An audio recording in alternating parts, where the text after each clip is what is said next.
dito, nag-work ako sa King Fashion Garments Factory din. 2006, but 3 months lang ako doon. After nun, nagsimula na kami ng ganitong business. Ang start ng business namin, yun ba na nagsimula kami sa talagang maliit, na yung nag-ano ko sa Australian buyer. Si Mr. Sapeli, yun ang boss ko na talagang siya ang sinusuplayan ko ng maraming stocks. Kahit within 1 month, 10 container, wala sa kanya problema. Meron kasi siyang nasa 49 department na store sa Australia.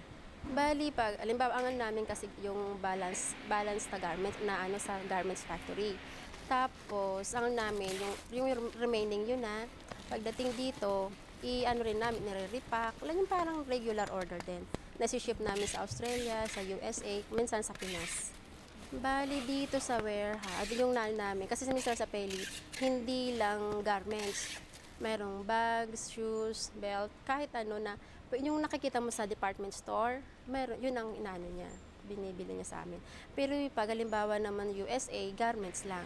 Dito, men's items, kids items, ladies, mix siya.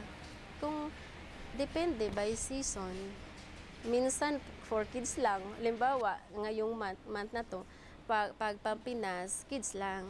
Pero pag Australia, lahat adults. Depende ba? Kasi 4 na bansa ang sinusupplyan namin eh. Kung gustong mag-business kasi kung example na lang ako, nagsimula ako sa $1. Sabi niyo $1 Nagsimula yung, kapag gusto mo kasing mag-business, hindi ka pwedeng yung sabihin na natin na arte-arte, ganun, di ba? Kailangan lahat na kung basta legal, pasukin mo. Yun ang ano lang sa business namin. Kasi minsan may nagsasabi nga na, ano ba yan, stock lot, ganun. Pero para sa amin, kinakarangal namin yung ganitong negosyo kasi marami kaming natutulungan.